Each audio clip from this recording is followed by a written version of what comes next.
You have roughly 936 weekends from the day your child is born until they turn 18. And that sounds like a lot, but if you're a dad listening to this, you know exactly how fast those weekends disappear. I know for me, I have a 12 and 14-year-old, and I know my time is limited with them, and I want to make sure that they're life ready and have the skills to handle money, to handle emotional situations, to handle tough conversations, and know how to treat people so they can be successful with life and their careers. The question isn't just, did I save enough for their college? The real question is, did I build a human being ready to handle the world? This is Brian. I've been a financial advisor for over 25 years. I'm also a certified life and health coach. And today we're going to walk through the 7 things smart dads do before their kids turn 18. And we're going to cover everything from the exact investment accounts you should open for your kids before age 18, also some of the money principles you need to teach them. And number 7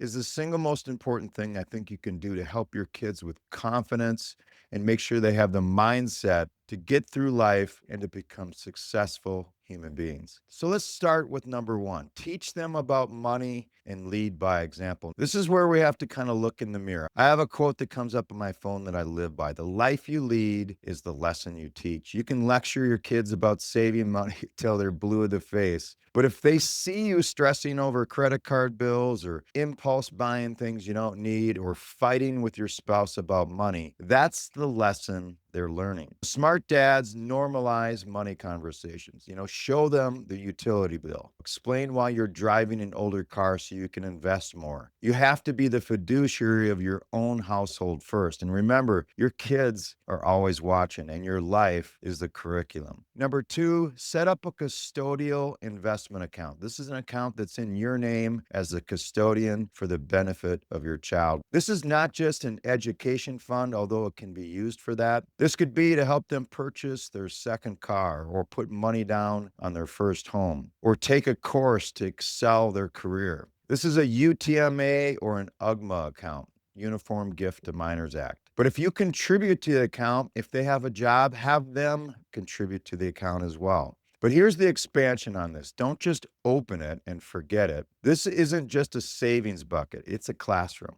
I want you to log in with them once a quarter, show them what a dividend is, teach them about different asset classes and performance, teach them about diversification. And when the market drops 10%, and it will, this is a golden teaching moment. You can teach them not to panic sell when the stakes are low with $500 so they don't make a catastrophic mistake when the stakes are high, when they have 200,000 one day or 500,000. Teach them that market drops are buying opportunities. You're building their emotional tolerance for volatility that they're going to have over their investing lifetime, and you're helping them think long term. Number 3 is the custodial Roth IRA. This is a huge opportunity for wealth building when you start early. If your teen has earned income, lawn mowing, lifeguarding, barista work, you can open a custodial Roth IRA. And here's the math. If your teen puts $7,500 into a Roth IRA at age 16 and never adds another penny, at an 8% return, that single year of savings could turn into over $250,000 tax-free by the time they retire. This is the greatest gift the tax code gives us. But remember, they must have earned income. You can't just give them allowance money to put in there. Help them file a tax return for that summer job and max this out.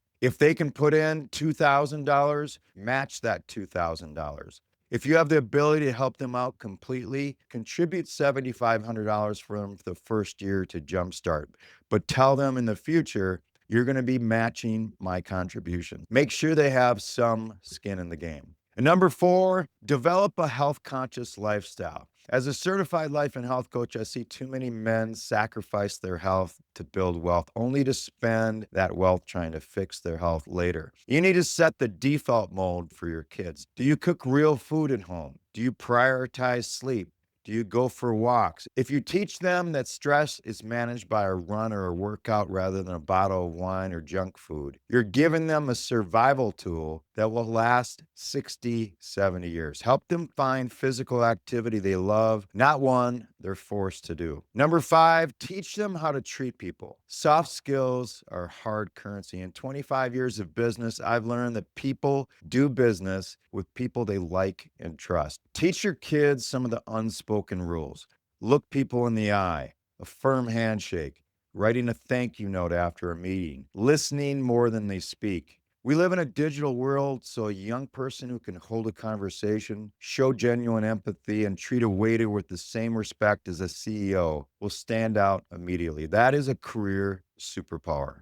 And number 6, teach them how to negotiate. Everything in life is a negotiation. Teach them that the first offer is just a starting point. This applies to their first salary, buying a used car, or even negotiating screen time. Don't just shut them down when they argue with you. Coach them on how to argue effectively. Teach them to look for win-win scenarios. If they can learn to advocate for their own value before they leave your house, they will never be underpaid in the marketplace. And number 7 is write a legacy letter. Most dads think about a will or a trust. Those are legal documents that transfer your assets and are super important, but a legacy letter transfers your values. This is often the hardest thing for men to do because it requires some vulnerability. You need to sit down and write a letter that tells them exactly how much you love them, but also outlines what you want for them in life, what principles guided you, what mistakes did you make. If you don't know where to start, there's a great resource called legacyletter.com. I had the pleasure of meeting the founder of Legacy Letter, Blake Brewer, at a Rebel Dads conference last week, and he had a story I'll never forget.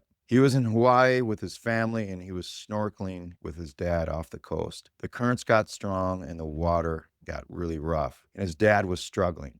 And in that moment, he knew he was going to have to try to save his dad in these rough waters in Hawaii. After struggling to help his dad ended up drowning. And later, when they got back to shore, he was in disbelief that this actually just happened. Later on that day, his mom gave him a letter his dad had written that he didn't know about. And that letter is what inspired Legacy Letter. It was a letter to him that talked about all the things that he loved about him, about what he wanted for his future. We can do that too. We don't have to wait until we die to create a letter like this. This letter was one of the most endearing things that he's ever received, and that's why he started Legacy Letter. They have a framework that helps you put all your thoughts on paper. Their focus is on things like, do I matter? Am I valued? Do you believe in me? Blake believes when the answers aren't clear, they don't disappear. People fill in the gaps themselves. Your kids will fill in the gaps. Assumptions don't shape identity, words do.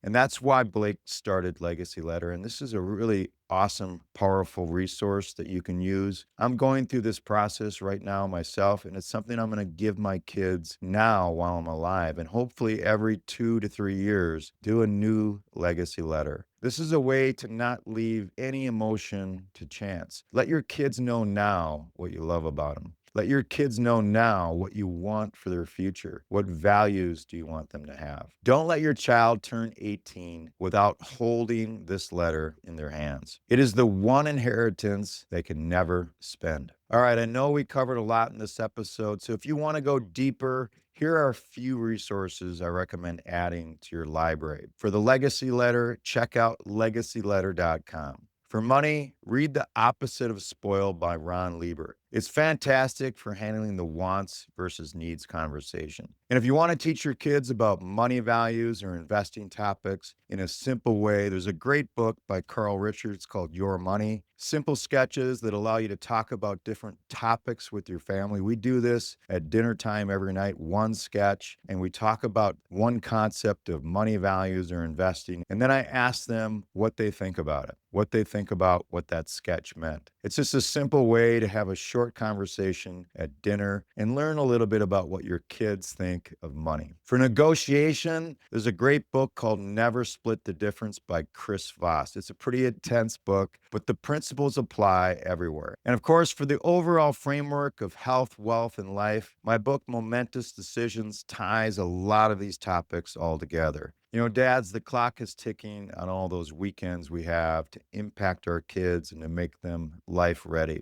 936 weekends from the time they're born, but if you're like me with a 12 or 14-year-old, it's much, much less. Now, this is a different episode than I've normally done, but I think it's just really important as dads to make sure that we raise life ready kids. It's hard out there, and we want to give our kids any edge they can when it comes to their finances, their relationships, and their health and wealth. And once again, thanks for listening. This is Brian, the Wealth Decisions Guy, and I hope to see you next week.